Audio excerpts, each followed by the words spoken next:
അപ്പൊ വേറൊരു കാര്യം കൂടി ഞാൻ പ്രേക്ഷകരെടുത്തായിട്ട് തന്നെ പറയാണ്.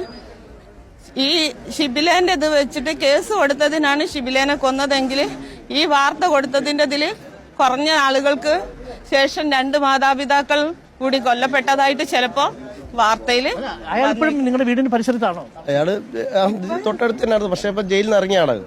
ജയിലിൽ നിന്ന് ഇറങ്ങിയതിന് ശേഷം തന്നെ നമ്മൾ അറിയാത്ത ഒരുപാട് വ്യക്തിത്വങ്ങൾ, അതായത് ബാംഗ്ലൂർ കണക്ഷൻ ഉണ്ട്, ഇങ്ങനെ പല സ്ഥലത്ത് ഇയാൾക്കെതിരെ പോലീസിൽ പരാതി കൊടുത്തു. ഒരുപാട് പ്രാവശ്യം കൊടുത്തതാണ്. ഡിജിറ്റൽ തെളിവ് മോള് വോയിസ് മെസ്സേജ് വെച്ചിട്ട് പോലീസ് പരാതി കൊടുത്ത് പിന്നെ അകത്തിട്ടു. 27 ദിവസം ജയിലിലായിരുന്നു. അത് കഴിഞ്ഞ് ഇപ്പൊ ജാമ്യത്തിൽ ഇറങ്ങി. ജാമ്യ വ്യവസ്ഥ 6 മാസത്തേക്ക് ഞങ്ങൾ ഓമശ്ശേരി പഞ്ചായത്താണ്. ഓമശ്ശേരി പഞ്ചായത്തിൽ പ്രവേശിക്കരുത് എന്നായിരുന്നു. എന്നിട്ടും 3 പ്രാവശ്യം, ഒരു പ്രാവശ്യം ഞങ്ങളെ നേരെ തന്നെ വന്നു. അത് കഴിഞ്ഞ് 2 പ്രാവശ്യം ഞങ്ങളെ അതിലും വന്നിട്ട് 3 പ്രാവശ്യം വന്നു.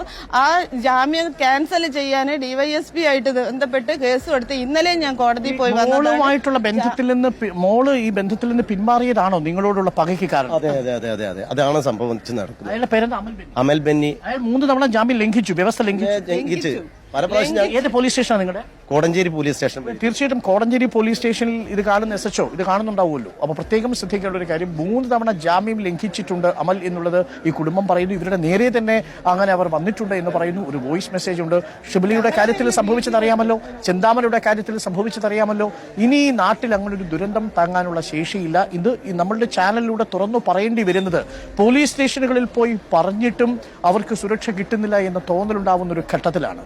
തീർച്ചയായിട്ടും നമ്മുടെ ചാനലിലൂടെ നടത്തുന്ന ഈ വെളിപ്പെടുത്തലുകൾ വളരെ ശ്രദ്ധാപൂർവം തന്നെ ഒരു പരാതിയുടെ സ്വഭാവത്തിൽ തന്നെ എടുക്കണം. പരാതി ഇതിനകം തന്നെ തന്നിട്ടുണ്ട്, അവർക്ക് വേണ്ടത്ര സുരക്ഷ കൊടുക്കണം. ഈ അമൽ എന്ന് പറയുന്നയാളെ ഈ ഓമശ്ശേരി പഞ്ചായത്തിൽ ഒരു കാരണവശാലും പ്രവേശിപ്പിക്കാൻ പാടുള്ളതല്ല. ജാമ്യവ്യവസ്ഥ ലംഘിച്ച് അയാൾ പ്രവേശിച്ചിട്ടുണ്ടെങ്കിൽ നടപടിയെടുത്ത് അയാളുടെ ജാമ്യം റദ്ദാക്കുകയാണ് വേണ്ടത്.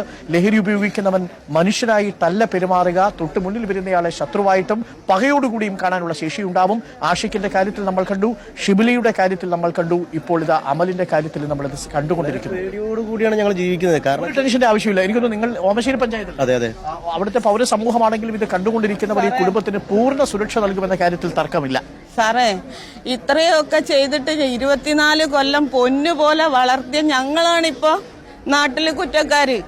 ഈ ഇത്രയും കേസുപെട്ട അമൽ ബെന്നി ഒരു സത്യസന്ധനായ വ്യക്തിയായിട്ടാണ് നാട്ടിലുള്ള ആളുകൾ കാണുന്നത്. ഞങ്ങള് ഒരു ഒറ്റപ്പെട്ട ജീവിതത്തിലാണ് ഇപ്പൊ ഇന്ന് ജീവിക്കുന്നത്. അത് തീർച്ചയായിട്ടും അത് തിരിച്ചറിയണം എന്നുകൂടി നമ്മൾ പറയുന്നു. ഒരു അമ്മയും ഒരു അച്ഛനും നമ്മുടെ മുന്നിൽ വന്ന് തത്സമയം ഇത് തുറന്നു പറയണമെങ്കിൽ, ഒരു മകളെ നഷ്ടപ്പെട്ടതിനു ശേഷം ആ മകൾ നഷ്ടപ്പെടാനിടയായ സാഹചര്യം എന്താണ് എന്ന് വിശദീകരിക്കുമ്പോൾ MDMA കേസുമായി ഒരാളെ പിടികൂടി അയാൾ തന്നെയാണ് ഭീഷണിയായി വരുന്നത് എന്നുള്ളത് ചെറിയൊരു വിഷയമല്ല. ഇതിനെതിരെ ശക്തമായിട്ടുള്ള ഒരു ശ്രദ്ധ അല്ലെങ്കിൽ ഒരു ജാഗ്രത പോലീസിന്റെ ഭാഗത്ത് ഉണ്ടാവണം എന്നൊരിക്കൽ കൂടി അഭ്യർത്ഥിക്കുന്നു. താങ്ക് യു രാജി. അച്ഛന്റെ പേര്? ചന്ദ്രൻ. ശ്രീ ചന്ദ്രൻ, കാര്യം കൂടി പറയാനുണ്ട്. പ്രേക്ഷകരായ അമ്മമാരോടും അച്ഛന്മാരോടും തന്നെ ഒന്നിച്ചു പറയാണ്, നിങ്ങളെ കുട്ടികളെ വിശ്വസിക്കുമ്പോൾ ആ വിശ്വാസത്തിൽ എടുക്കുന്ന സമയത്ത് നിങ്ങൾ മറ്റുള്ള വിശ്വസിച്ചത് കൊണ്ട് ചതിക്കപ്പെട്ട അമ്മമാരെ അച്ഛന്മാരെ ഒരിക്കലും നിങ്ങൾ കുറ്റപ്പെടുത്തരുത്.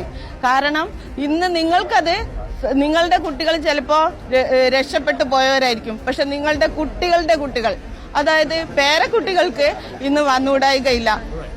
ഈ വിപത്തിനെ തിരിച്ചറിയുക എന്നുള്ളതാണ് ഒരു അമ്മയുടെ അനുഭവ സാക്ഷ്യം കൂടിയാണ് നമ്മുടെ മുന്നിലുള്ളത്.